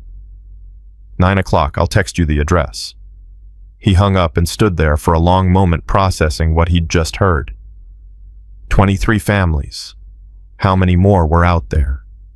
How many parents had given up, moved their kids to other schools, and tried to forget what had happened? How many children were still carrying the scars of what that woman had done to them? His phone buzzed again, a text from Angela Torres. Have you seen the news they found more victims? Not just from Pinewood, from her previous school too. Marcus's blood went cold. He walked inside and turned on the television, flipping to the local news channel. The anchor was mid-sentence. The investigation into former Pinewood elementary teacher Vivian Crawford has expanded significantly. Sources tell us that investigators have now identified potential victims at Crawford's previous school, where she taught for 12 years before transferring to Pinewood. Parents from that school are now coming forward with allegations dating back over a decade. The screen showed a photo of Mrs. Crawford looking nothing like the confident bully who had terrorized his daughter. She looked older, smaller, defeated. Good. In related news, Pinewood Elementary Principal Patricia Monroe has announced her resignation effective immediately. In a statement released this morning, Monroe said she takes full responsibility for failing to act on multiple complaints against Crawford over the years. The district superintendent has announced that an independent review of all personnel policies will be conducted in response to this scandal. Marcus turned off the television and sat down heavily on the couch. Monroe had resigned. Crawford was facing criminal charges. The district was being forced to examine how they'd allowed this to happen for so long. 3 days ago, he'd been a single father trying to figure out why his daughter was afraid of school. Now he was at the center of a story that was tearing apart an entire educational system. His phone rang again. Ghost. Stone, you watching the news? Just saw it. It's bigger than we thought, brother. A lot bigger. I've been getting calls all morning from chapters in other states. This story went national. Parents everywhere are reaching out asking how we organize the demonstration, asking if we can help them do the same thing in their communities. Marcus rubbed his forehead. I didn't want this to become a movement. I just wanted to protect my daughter. I know. But sometimes protecting one kid means protecting all of them. What happened at Pinewood wasn't unique, Stone. It's happening in schools everywhere. Teachers who abuse their power, administrators who cover it up, parents who get ignored and dismissed. You showed people that they don't have to accept it, that they can fight back. I didn't do it alone. No, you didn't. And that's the point. When people stand together, they can't be ignored. When communities demand accountability, systems have to change. What you started, brother, it's spreading. And it's going to keep spreading until schools everywhere understand that protecting children has to come first. After Ghost hung up, Marcus sat in silence trying to process everything that was happening. He'd spent 12 years in the Marines fighting enemies he could see. He'd spent 15 years in the club facing down threats he understood. This was different. This was a battle against something bigger than one teacher or one school. This was a fight against a system that had been failing children for decades. And somehow, without meaning to, he'd become the face of that fight. A small voice interrupted his thoughts. Daddy, are you okay? He looked up to see Lily standing in the doorway, her stuffed horse clutched in her arms, concern written across her face. "I'm okay, baby. Just thinking." She walked over and climbed onto the couch beside him. "I heard the TV. They were talking about Mrs. Crawford." "Yeah, they were. A lot of people are talking about her now." "Is she going to jail?" Marcus considered how to answer. "I don't know yet, baby. The police are investigating. If they find enough evidence that she hurt children, then yes, she might go to jail." "Good." Lily's voice was firm. "She should go to jail. She was mean to a lot of kids, not just me." "I know, baby." "Daddy, why do some grown-ups hurt kids? I don't understand. Kids are smaller. Kids can't fight back. Why would someone want to hurt someone who can't fight back?" It was the question Marcus had been asking himself for days, the question he didn't have a good answer for. "I don't know, Lily. Some people are broken inside. Something happened to them that made them mean and angry, and they take that anger out on people who are weaker than them. It's not right. It's never right. And it's the job of the rest of us to protect people from those kinds of broken people. Like you protected me. Like I protected you. And like all those other parents are going to protect their kids now that they know the truth." Lily was quiet for a moment, processing. Then she asked a question that surprised him. "Daddy, can I write a letter?" "A letter to who?" "To the other kids, the ones who Mrs. Crawford hurt. I want to tell them it's not their fault. I want to tell them they're not stupid. I want to tell them what you told me, that Mrs. Crawford was wrong about everything." Marcus felt his throat tighten. After everything she'd been through, his daughter's first thought was about helping other children who had suffered like she had. "I think that's a beautiful idea, baby. I think those kids would really like to hear from you." That afternoon, while Marcus watched, Lily sat at the kitchen table with a piece of paper and a purple crayon, carefully writing her letter. "Dear friends," she wrote, her handwriting wobbly but determined. "My name is Lily. Mrs. Crawford was mean to me too. She said I was stupid. She said my drawings were garbage. She said my mommy would be ashamed of me. But she was wrong. My daddy told me she was wrong about everything. You are not stupid. You are smart and brave and good. Don't believe the mean things she said. Believe the people who love you. Love, Lily." When she finished, she looked up at her father with a small, proud smile. "Is it good, Daddy?" Marcus had to swallow hard before he could answer. "It's perfect, baby. It's absolutely perfect." The next morning, Marcus and Lily arrived at the TBI office at 9 o'clock sharp. Detective Mitchell was a woman in her 40s with sharp eyes and a kind voice. She led them to an interview room and spent the next 2 hours carefully documenting everything Lily could remember about her time in Mrs. Crawford's classroom. Lily was brave. She answered every question honestly, even when it hurt. She described the names she'd been called, the time she'd been grabbed, the day her drawing of her mother's horse had been crumpled and thrown away. When she talked about Mrs. Crawford telling her that her dead mother would be ashamed of her. Detective Mitchell's jaw tightened. "That's everything, sweetheart. You did so well. I'm really proud of you." Lily looked at her father. "Daddy said being brave means doing hard things even when you're scared. I was scared, but I did it anyway." "You absolutely did. And because of you and your daddy, a lot of other children are going to be protected." After Lily was taken to wait with a victim advocate, Detective Mitchell turned to Marcus. "Mr. Reeves, I need to tell you something. This case is larger than anything we've seen in this state in a long time. We've identified at least 37 potential victims across 2 schools over a period of 15 years. Mrs. Crawford was protected by administrators at both institutions. She was moved from her first school to Pinewood after complaints started piling up, but there was never any disciplinary action. They just shuffled her to a new school, let her start over with fresh victims. That's exactly what they did. It's a pattern we see too often. Problem teachers get moved instead of fired. Schools prioritize avoiding scandal over protecting children. The system failed these kids repeatedly. What happens now? We're building a case for multiple counts of child abuse. We're also looking at potential charges against administrators who knew about the abuse and failed to act. This could result in criminal charges against several people, not just Crawford.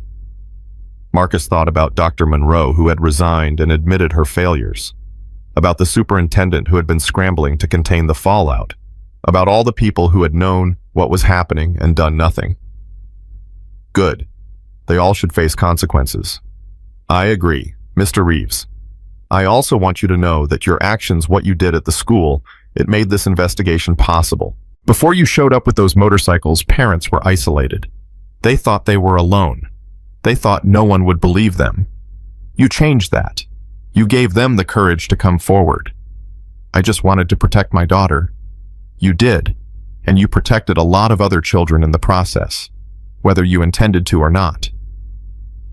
2 weeks later, Vivian Crawford was arrested at her home and charged with 23 counts of child abuse. The news covered it live, showing her being led out in handcuffs, her face a mask of disbelief and rage. Marcus watched the coverage with Lily beside him. When Crawford's face appeared on screen, Lily didn't flinch, didn't look away. She watched with calm, steady eyes. She looks scared, Daddy. She is scared, baby. She's finally facing consequences for what she did. Good. Now she knows what it feels like. Marcus looked at his daughter, at the strength she'd found in the past 2 weeks, and felt a surge of pride so intense it almost hurt. Yeah, baby. Now she knows. The arrest was just the beginning. Over the following weeks, the case against Crawford expanded. More victims came forward. More evidence was gathered. The district superintendent resigned under pressure. 2 assistant principals were placed on administrative leave pending investigation. The story went national, then international. News outlets from around the world covered the tale of a biker father who had stood up against a corrupt system and won. Marcus was interviewed by major networks, though he deflected most of the attention. I'm not a hero, he said in interview after interview. I'm just a dad who refused to let his daughter be hurt. Any father would do the same. But not every father had done the same. That was what made the story resonate. Parents everywhere recognized themselves in Marcus's struggle. They'd faced the same dismissive administrators. They'd been told the same things about their children. They doubted themselves when they should have trusted their instincts. Marcus's story gave them permission to fight back. Parent groups formed in communities across the country, inspired by what had happened in Tennessee. They demanded transparency from their schools. They pushed for cameras in classrooms. They advocated for policies that prioritized children's safety over institutional reputation. The Hells Angels chapters nationwide began partnering with child advocacy organizations. What had started as one club supporting one brother evolved into a broader mission. Chapters showed up at school board meetings. They stood with parents confronting abusive systems. They leveraged their collective presence to ensure families weren't dismissed or ignored. Ghost called Marcus one evening with news that made him sit down. Stone, you're not going to believe this. The national organization just voted to make child protection an official part of our mission. Every chapter, every state, we're all committing to standing up for kids who are being hurt by the people supposed to protect them. Are you serious? Dead serious. Your daughter changed everything, brother. What happened to Lily? What you did about it, it reminded us all why we wear these patches. It's not just about brotherhood. It's about protecting the vulnerable. It's about standing up when everyone else is looking away. Marcus felt something swell in his chest. Pride, gratitude, hope. I don't know what to say. You don't have to say anything. Just keep being the father you are. The rest of us will follow your example. A month after Crawford's arrest, Marcus received an envelope in the mail with no return address. Inside was a single sheet of paper with handwritten words. Mr. Reeves, you don't know me, but I was in Mrs. Crawford's class 12 years ago. I've spent my whole life thinking I was stupid because that's what she told me every day. I've struggled with anxiety and depression. I've had trouble holding jobs because I never believed I was good enough.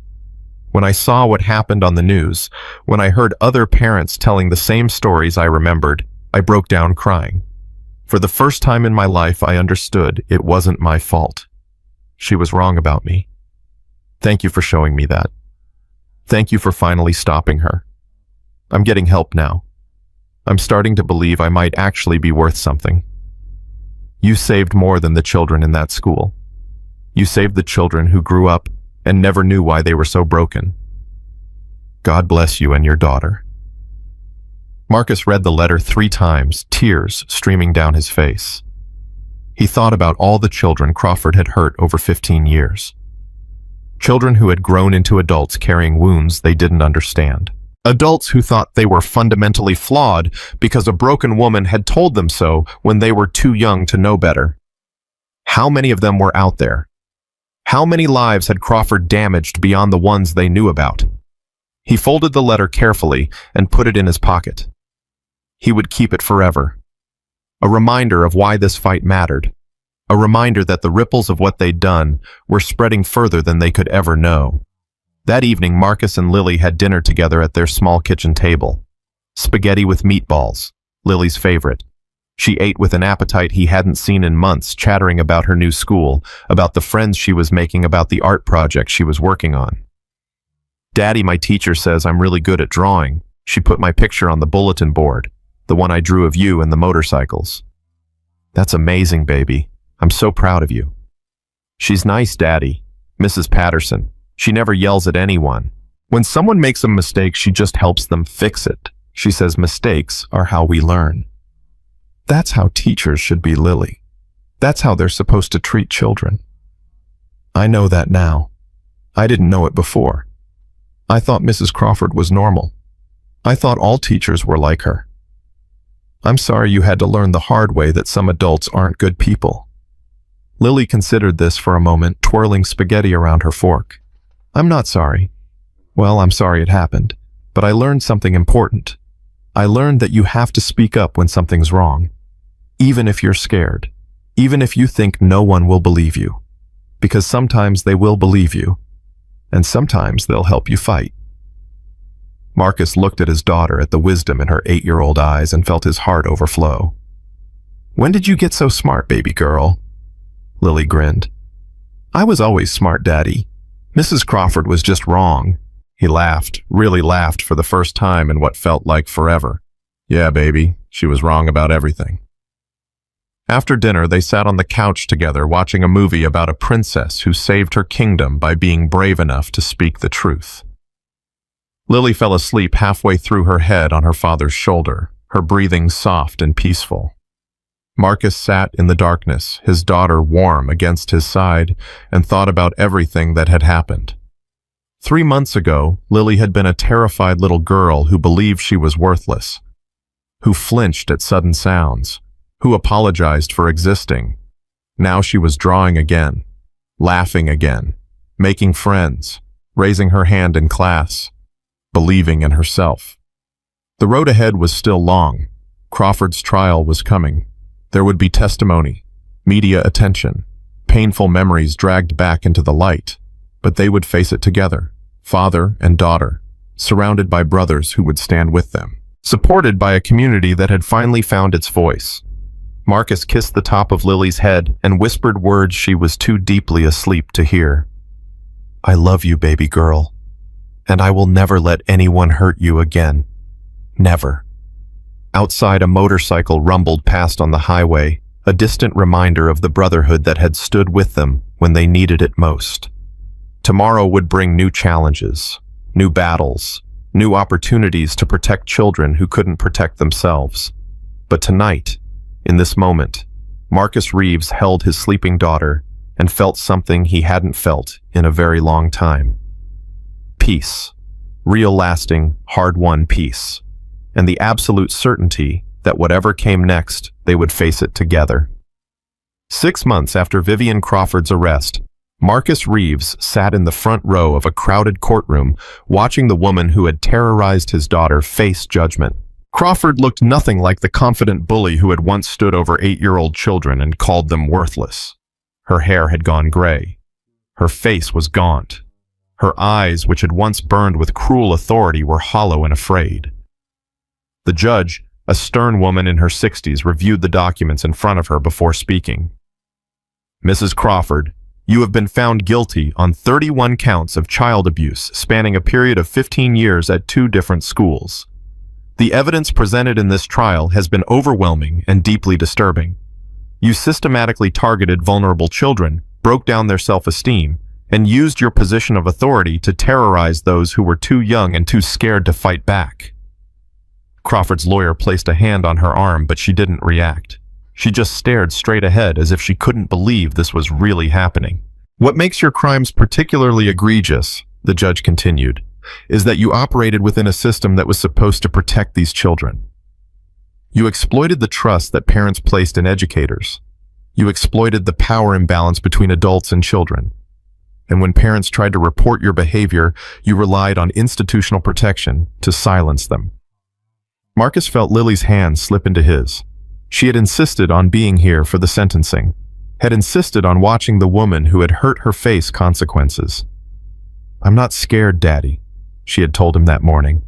"I want to see." So here they sat, father and daughter, watching justice unfold. The court has considered your age, your lack of prior criminal record, and the arguments made by your defense counsel. However, the court has also considered the lasting damage you inflicted on dozens of children, many of whom continue to struggle with the psychological wounds you caused. The judge's voice hardened. This court sentences you to 15 years in state prison, with the possibility of parole after 10 years. You are permanently banned from working with children in any capacity. And it is the hope of this court that your case serves as a warning to anyone who believes they can abuse children with impunity. Crawford's face crumpled. Her lawyer grabbed her arm as she swayed. 15 years. Her voice was a whisper of disbelief. I was a teacher. I dedicated my life to education. This isn't fair. The judge's expression didn't change. What wasn't fair was what you did to those children, Mrs. Crawford. Court is adjourned. The gavel came down. Crawford was led away in handcuffs, and Marcus watched her go with a satisfaction he didn't feel guilty about. 15 years.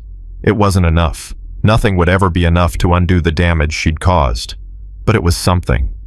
It was acknowledgement that what she'd done was wrong. It was proof that the system could work when enough people demanded accountability. Lily tugged on his hand. "Daddy, is it over now?" Marcus looked down at his daughter. She was 9 now, taller than she'd been 6 months ago, with a strength in her eyes that hadn't been there before. "Yeah, baby, it's over." Outside the courthouse, a crowd had gathered. Parents from both schools where Crawford had taught, members of the Hells Angels who had stood in that parking lot, reporters who had covered the story from the beginning, advocates who had taken up the cause. Angela Torres pushed through the crowd and embraced Marcus tightly. "Thank you," she whispered. "Thank you for not giving up. Thank you for starting this. We all did it together, Angela. But you were first. You were the one who showed us it was possible to fight back." Behind her, David Chen and Sarah Martinez and Robert Williams and a dozen other parents waited to shake Marcus's hand, to thank him, to tell him what his courage had meant to their families. Ghost appeared at his shoulder, grinning broadly. "You did it, brother. You actually did it."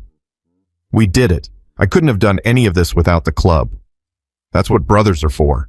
You called, we came. That's how it works." Ghost looked at Lily, who was accepting a flower from one of the other children. "How's she doing?" "Better every day. She's drawing again. She's got friends at her new school. She's starting to believe in herself." "And you?" Marcus considered the question. "I'm proud of her. I'm grateful for everyone who helped us, and I'm ready for whatever comes next." "What does come next?" "I don't know exactly, but this fight isn't over. Crawford is going to prison, but there are other teachers like her out there, other schools covering up abuse, other children suffering in silence. This was just one battle in a much bigger war." Ghost nodded slowly. "The club's with you, Stone. Whatever you need, wherever this takes you, we're with you." The crowd eventually dispersed, and Marcus drove Lily home through streets that felt different than they had 6 months ago. Lighter, more hopeful.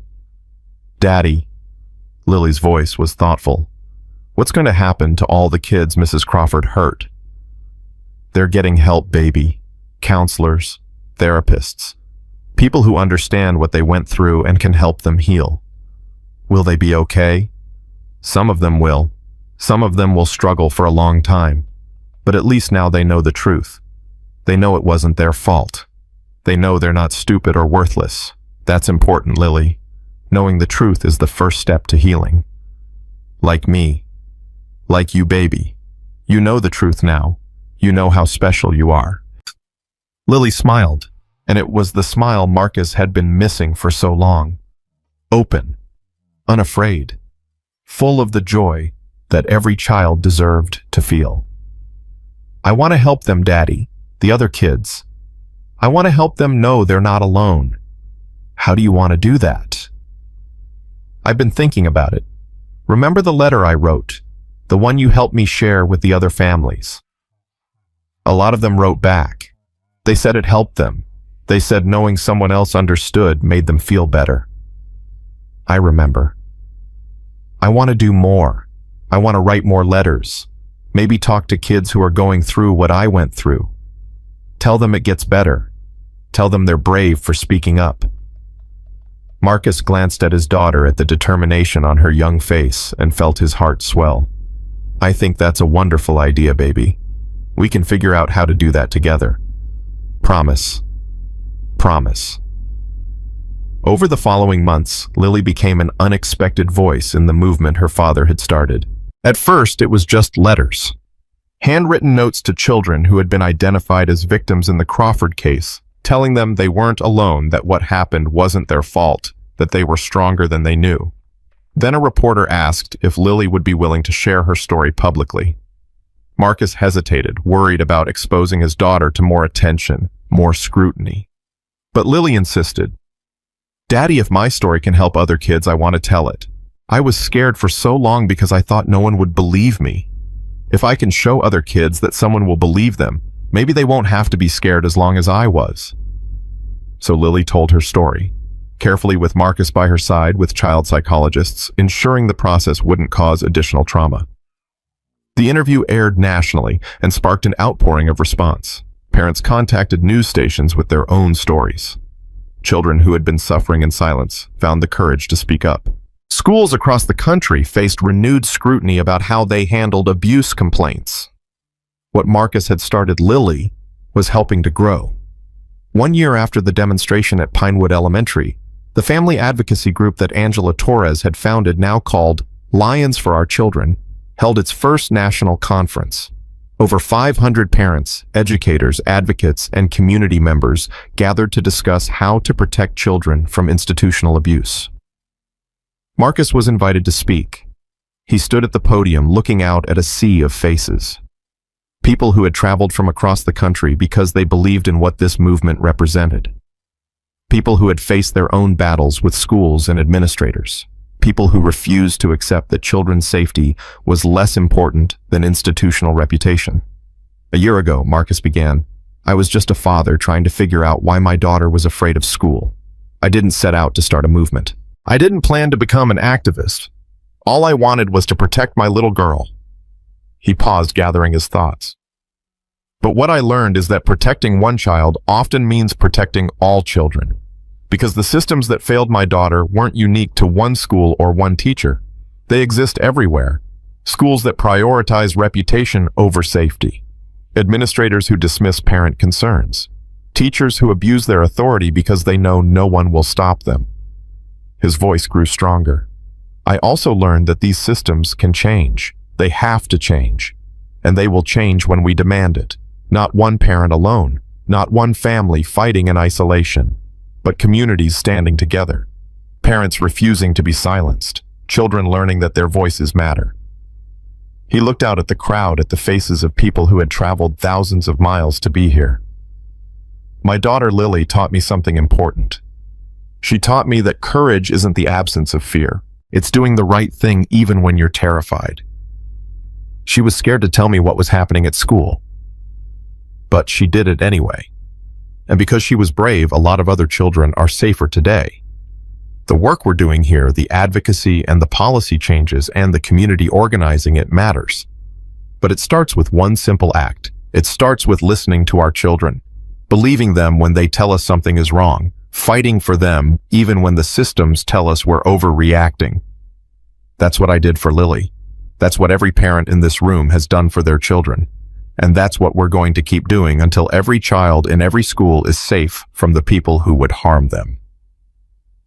The applause started slowly, then built to a roar.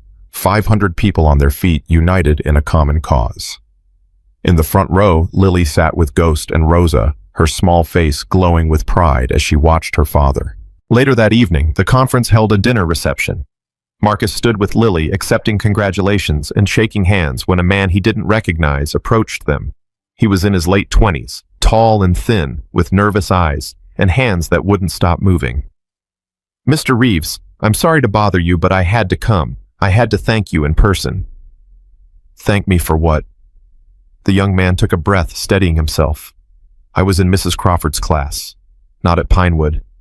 At her first school 15 years ago, she destroyed me. Told me I was worthless every single day for an entire year. I believed her. I've spent my whole adult life believing her." His voice cracked. "When I saw the news, when I heard what you did, I broke down. For the first time in my life, I understood it wasn't my fault. She was wrong about me. She'd been wrong about all of us." Tears streamed down his face, but he kept talking. "I've been in therapy for 6 months now. I'm learning to believe that I actually have value. That I'm not the stupid, worthless kid she told me I was. And it's because of you. Because you didn't give up. Because you showed the world what she really was." Marcus reached out and gripped the young man's shoulder. "What's your name, son?" "By Michael. Michael Torres." "Michael, you're not worthless. You never were. That woman was a monster who hurt children because she could get away with it. The things she told you were lies. All of them." Michael nodded, wiping his eyes. "I know that now. But for 20 years I didn't. For 20 years I thought the problem was me." Lily stepped forward and looked up at the crying man. "You're brave." Michael blinked. "What?" "You're brave," Lily repeated. "My daddy says being brave means doing hard things even when you're scared. Getting help is hard. Telling your story is hard. But you did it anyway. That makes you brave." Michael stared at the 9-year-old girl who had spoken with such simple certainty. Then he knelt down to her level. "Thank you, Lily.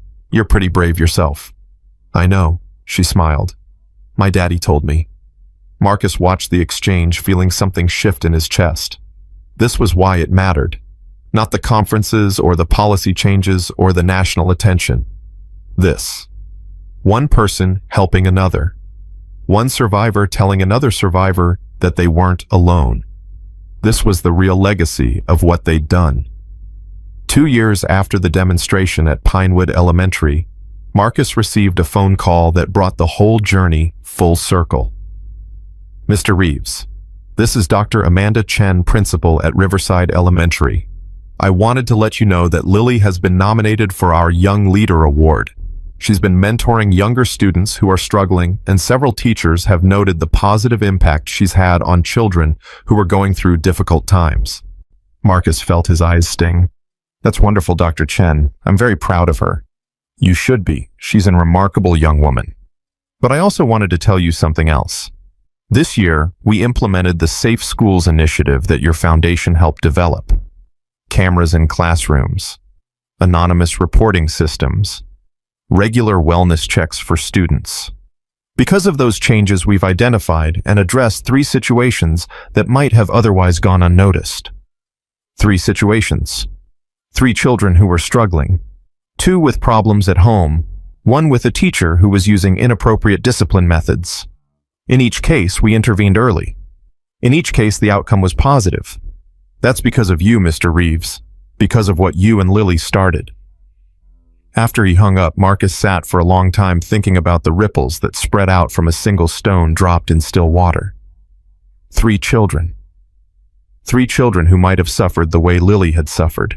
3 children who were helped because one father refused to accept that his daughter's pain was normal.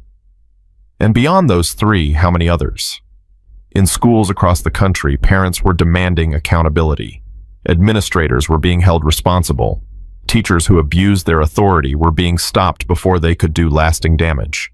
All because one father showed up at his daughter's school with cupcakes and witnessed something he wasn't supposed to see. That evening, Marcus and Lily had dinner at their favorite restaurant to celebrate her nomination.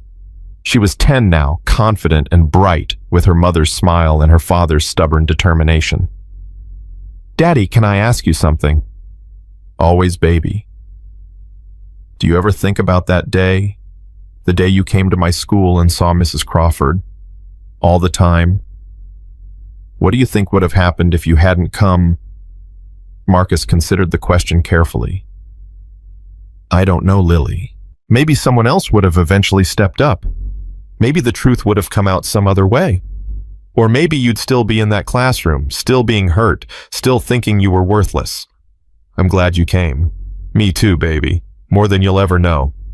Lily was quiet for a moment, then spoke again. "Daddy, I want to be like you when I grow up." "What do you mean?" "I want to help people who are scared. I want to be brave for people who can't be brave for themselves.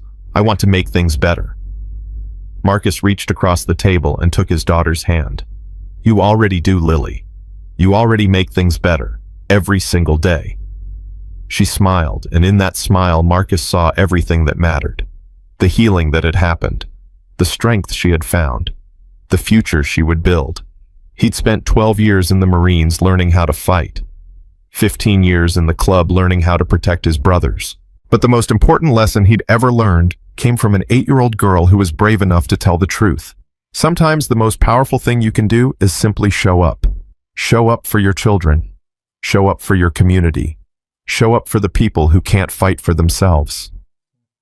Marcus had shown up at that school with nothing more than cupcakes and a father's instinct that something was wrong. He'd had no plan, no strategy, just the absolute certainty that his daughter needed him. And from that simple act, everything had changed. Crawford was in prison. The administrators who had protected her were gone. Schools across the country had implemented protections that would save countless children from suffering in silence. Lily was thriving. She was helping others. She was becoming the person she was always meant to be before a broken woman tried to convince her she was worthless. And Marcus, the biker father, who had never wanted to be a hero, had learned that sometimes heroism isn't about grand gestures or dramatic confrontations. Sometimes it's just about refusing to look away. As they drove home that night, Lily fell asleep in the passenger seat, her face peaceful in the glow of passing streetlights. Marcus looked at his daughter and felt a gratitude so deep it almost hurt. She was going to be okay. Better than okay. She was going to change the world. And somewhere in heaven, Sarah was watching them both, proud of the man Marcus had become and the woman Lily was becoming. The road stretched out ahead, full of possibilities. There would be more battles to fight, more children to protect, more systems to change. But whatever came next, they would face it together. Father and daughter, survivor and advocate. A family that had been broken by cruelty and rebuilt by courage. Marcus reached over and gently squeezed Lily's hand. She stirred but didn't wake, a small smile crossing her sleeping face. "I love you, baby girl," he whispered, "and I'm so proud of who you're becoming." The motorcycle rumbled softly in the distance, a brother heading home after a long day. The sound reminded Marcus of that afternoon at Pinewood Elementary when 200 engines had roared in solidarity for one little girl. That day had changed everything. Not because bikers showed up at a school, but because a father believed his daughter. Because a community stood together. Because ordinary people refused to accept that children's pain was someone else's problem. That's how change happens. Not through grand speeches or political movements. Through simple acts of courage. Through parents who listen. Through communities who show up. Through children who find their voices and adults who make sure those voices are heard. Lily Reeves had found her voice, and because of her countless other children would find theirs too. That was the legacy of one father's love. That was the power of showing up. That was the beginning of something that would never end. If you believe one person can make a difference, if you believe communities have the power to protect their children, if you stand against anyone who abuses power over the vulnerable, then you understand why this story matters. Share it with someone who needs to hear it. Subscribe to this channel for more stories of ordinary people doing extraordinary things. And remember, when it comes to protecting children, silence is never an option. The ones who matter most are counting on us to speak up, to show up, to never look away. Because that's what love demands, and that's what courage looks like.